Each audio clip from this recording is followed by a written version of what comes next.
Salut tout le monde, on se retrouve aujourd'hui pour une nouvelle vidéo sur ma chaîne et aujourd'hui on va faire un nouveau tag. J'en ai pas fait pendant un moment et il y a quelques semaines pendant le confinement je vous ai fait un tag qui a beaucoup plu apparemment et j'avais envie de vous en refaire un cette année, un deuxième, et cette fois-ci on va faire le Mid-Year Freakout Book Tag qui est un tag qui passe chaque année vers le milieu d'année pour faire une sorte de bilan des 6 premiers mois de l'année, en l'occurrence 2020. Je vais vous mettre les créatrices du tag en barre d'infos, elles sont toutes les deux américaines et je vous mets donc en barre d'infos leur nom ainsi que leur chaîne YouTube. La première question, c'est le meilleur livre que j'ai lu depuis le début de l'année 2020 et j'ai eu seulement 3 coups de cœur depuis l'année 2020. J'espère en avoir un peu plus durant la deuxième partie de l'année, mais donc je voulais vous présenter Parer pour percer de Angie Thomas aux éditions de Nathan. The Hate to Give avait été un gros coup de cœur et j'ai eu un gros coup de cœur pour son deuxième roman qui se concentre beaucoup plus ici sur le rap. On va suivre Brie qui a 16 ans et qui a pour rêve d'être la plus grande rappeuse de tous les temps. Elle fait quelques battles, sauf qu'elle est dans un contexte familial qui est assez particulier. Sa mère va perdre son travail et le propriétaire menace de les éjecter de leur maison avec son frère. Elle va donc décider de se lancer dans le rap mais pour subvenir aux besoins de sa famille et non pas pour un rêve mais pour une nécessité plutôt.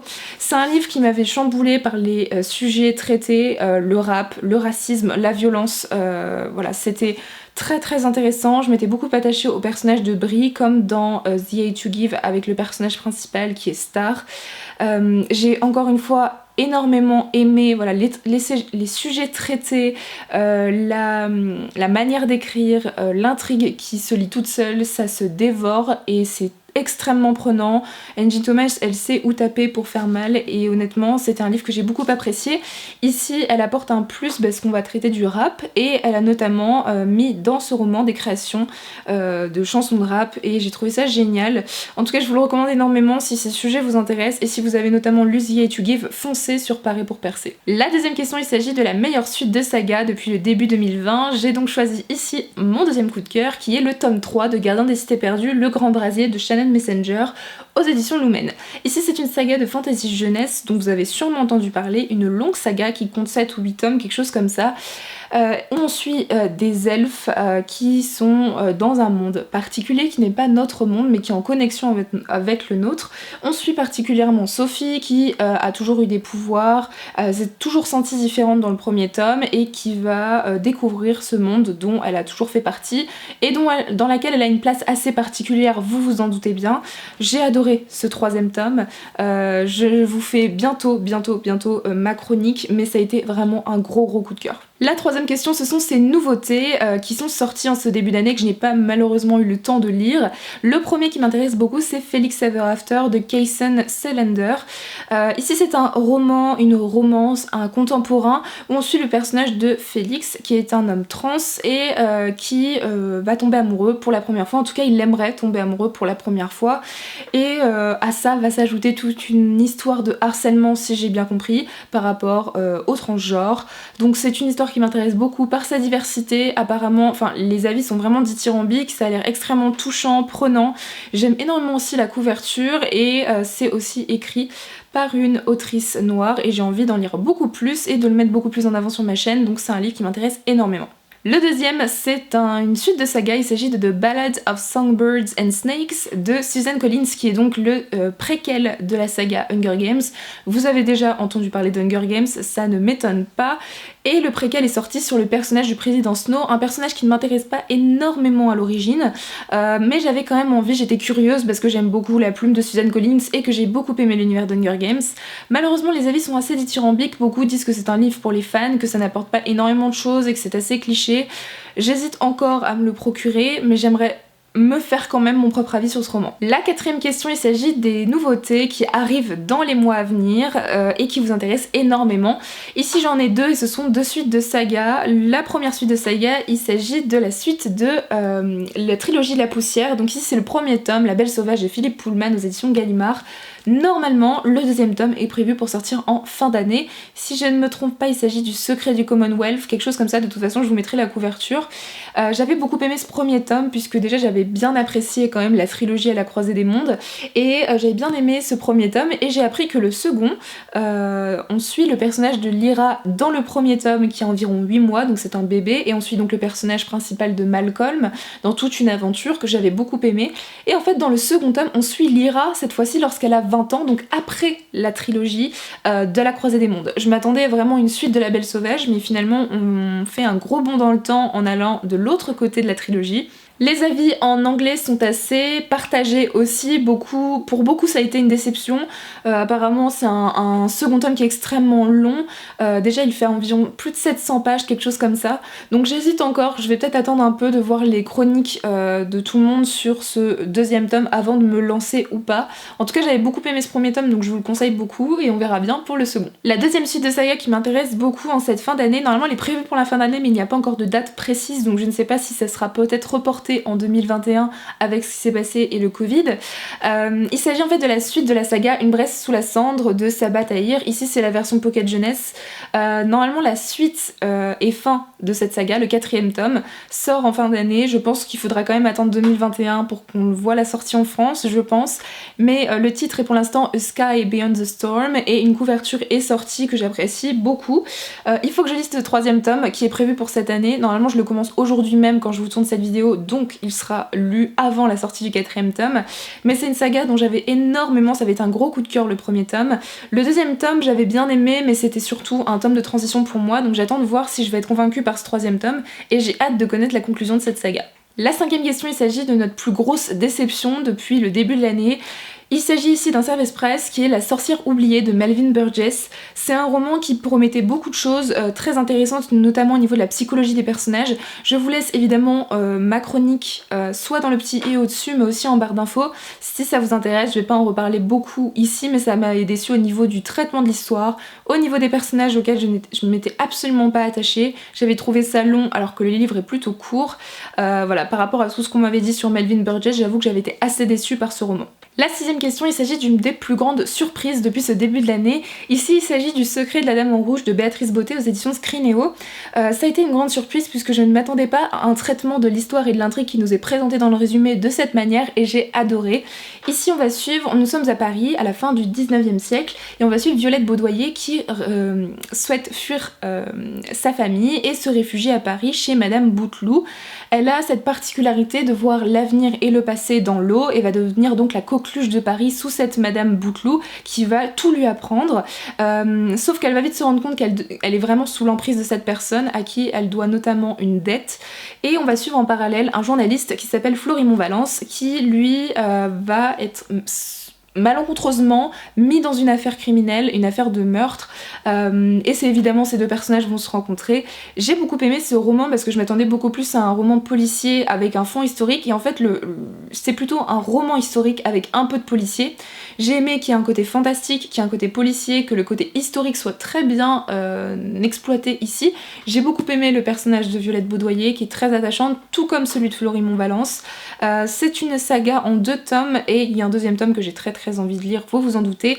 J'aime toujours autant la plume de Béatrice Botté qui se lit vraiment tout seul et j'ai adoré être plongée à Paris à la fin du 19e siècle avec ces personnages. La 7e question, ce sont les auteurs, mes nouveaux auteurs favoris. Il y en a 2. La première, il s'agit de Rennie Eddo-Lodge, dont j'ai lu le livre de non-fiction Why I'm No Longer Talking to White People About Race. Je l'ai prêté, donc je ne peux pas vous le montrer ici, mais c'est un livre sur le racisme, la fragilité blanche, le privilège blanc, surtout focus sur la Grande-Bretagne, mais qui peut s'appliquer honnêtement à beaucoup d'histoires et de pays.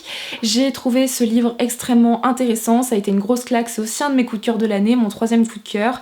Je vous le recommande énormément et j'espère un jour vous lire un autre ouvrage de Rennie Eddo-Lodge. Ma 2e nouvelle auteure favorite, il s'agit de Diane Ducré, cette fois-ci avec Femme de dictateur, aux éditions Pocket. C'est un roman qui n'a pas été un coup de cœur mais que j'ai vraiment adoré. J'ai très envie de lire la suite de ce livre. Il y a un 2e tome sur d'autres femmes de dictateurs, mais aussi de lire notamment le livre La dictatrice, qui est cette fois-ci un roman roman et qui a l'air extrêmement intéressant. En tout cas c'est une autrice que je vais suivre de très très près puisque ses ouvrages ont l'air extrêmement passionnants. La 8e question, il s'agit de mon nouveau crush fictionnel, si on peut dire ça, dans les romans. J'en ai pas vraiment eu, mais il y a un personnage qui m'a quand même marqué et que j'ai trouvé extrêmement touchant avec Sophie, donc c'est Kif dans Gardien des cités perdues. Donc il est jeune, donc forcément j'ai moins un crush on va dire sur ce personnage, mais j'ai beaucoup aimé la manière dont il est avec Sophie. Je trouve que leur relation elle est vraiment super mignonne.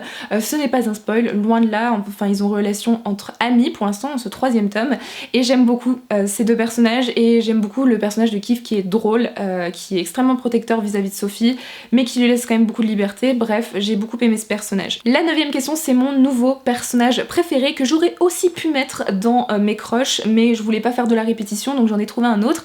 Il s'agit ici de Delilah Bard dans A Gathering of Shadows, donc la trilogie A Darker Shade of Magic de V.E. Schwab. Ici c'est la version anglaise donc de chez Titan Books, mais cette trilogie est sortie aux éditions de Lumen. Vous en avez sûrement entendu parler si vous aimez le Young Adult Fantasy. J'avais beaucoup aimé ce personnage dans le premier tome de Delilah Bard et ce second tome je trouve que j'en ai appris un peu plus sur ce personnage et mon crush n'a fait que se renforcer. J'aime énormément cette fille, elle est extrêmement badass, sûre d'elle et pourtant elle a beaucoup de failles, elle est extrêmement sexy aussi sans forcément qu'on la mette en avant et qu'on la sexualise dans ce roman. Donc j'ai beaucoup aimé ce personnage et je sais que je ne suis pas la seule. La 10e question, c'est un livre qui vous a fait pleurer. Alors je n'ai pas pleuré devant des livres, ça m'arrive très rarement, mais par contre un livre qui m'a fait avoir beaucoup d'émotions, j'ai été en colère, j'ai été triste, etc. C'est Why I'm No Longer Talking to White People About Race de Renée Edo Lodge. C'est pas pour rien que ça a été un coup de cœur, c'est un livre qui a été une grosse claque, qui à chaque phrase, à chaque paragraphe, à chaque argument m'a permis soit de prendre une claque, soit d'être en colère, soit d'être triste, etc. C'est un livre qui m'a vraiment chamboulée et je vous invite forcément à le lire si les sujets vous intéressent et de toute façon pour déconstruire votre éducation, celle qu'on nous apprend de la part de nos parents, à l'école, etc. Je vous invite fortement à le lire. La 11e question, c'est un livre qui m'a rendue heureuse. Cette fois-ci, je vous présente le 5e tome de la saga Les Héros de l'Olympe, donc le sang de l'Olympe de Rick Riordan aux éditions Le Livre de Poche Jeunesse. C'est une saga que j'ai commencé depuis un moment et j'aime toujours autant ces personnages. C'est un livre qui m'a rendue heureuse parce que je suis extrêmement attachée aux personnages, à la plume de Rick Riordan et à son humour, à ses intrigues, à l'univers aussi. J'aime beaucoup voilà, les personnages qui sont extrêmement drôles, qui me donnent souvent le sourire et vraiment l'humour qu'incorpore Rick Riordan dans son roman me fait souvent rire. Donc j'ai beaucoup aimé ce 5e et dernier tome qui a été une parfaite conclusion à la saga. La 12e et avant-dernière question, il s'agit du plus beau livre qu'on a acheté ou reçu depuis le début de l'année. J'aime ici beaucoup le travail de l'illustrateur donc je vais vous le représenter. Il s'agit d'une histoire de la magie, le premier tome de Chris Colfer aux éditions Michel Lafon.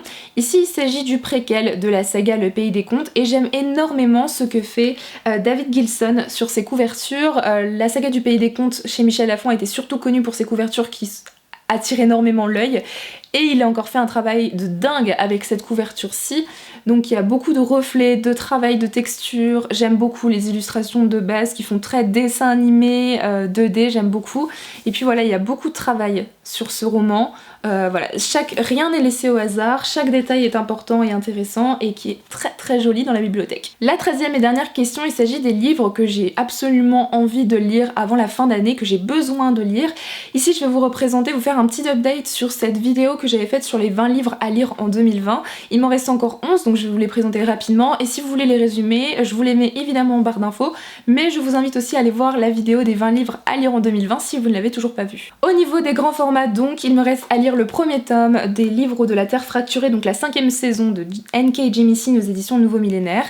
Il me reste à lire le second et dernier tome de la duologie Fille des Cauchemars de Kendar Blake, donc L'Ordre de la Dague Noire aux éditions Hachette collection Black Moon. Et dans les grands formats, il me reste Le Nom du Vent de Patrick Rothfuss aux éditions Brajlon, qui est La Chronique du Tueur de Roi, première journée. Au niveau des livres en VO, il me reste le second tome de la saga Scythe, donc La Faucheuse, donc Thunderhead, de Neil Shusterman aux éditions Walker Books ici. Il me reste aussi Americana de Chimamanda Ngozi Adichie aux éditions For the State. Et enfin, il me reste le troisième et dernier tome de la trilogie A Court of Rings and Runes de Sarah J. Maas aux éditions Bloomsbury. Enfin il m'en reste un peu plus au niveau des poches, mais j'ai bien l'intention d'en lire pas mal cet été, vous vous doutez bien qu'en juillet-août je vais beaucoup lire. Il s'agit des Piliers de la Terre de Ken Follett aux éditions Le Livre de Poche. Il y a aussi Rebecca de Daphné du Maurier aux éditions Le Livre de Poche aussi. Il y a aussi Jane Eyre de Charlotte Brontë aux éditions Pocket. Il me reste le Chardonneret de Donna Tartt aux éditions Pocket. Et enfin je m'étais donné le challenge de lire un Stephen King cette année, c'est ce que je vais faire cet été en lisant Carrie de Stephen King aux éditions Le Livre de Poche. Donc je vais lire une majorité de ces 11 livres pendant l'été, il y en a certains que je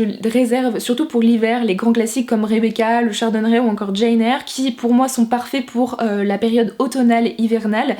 Il y en a beaucoup donc je vais lire quand même dans les mois à venir. J'espère sincèrement que cette vidéo vous aura plu, ça aura permis de faire un petit bilan en ce milieu d'année. N'hésitez pas à me dire en commentaire si vous avez fait ce tag sur votre blog, sur Instagram ou sur une chaîne YouTube. Donc je vous souhaite de très bonnes lectures et je vous dis à très bientôt dans une prochaine vidéo. Bye!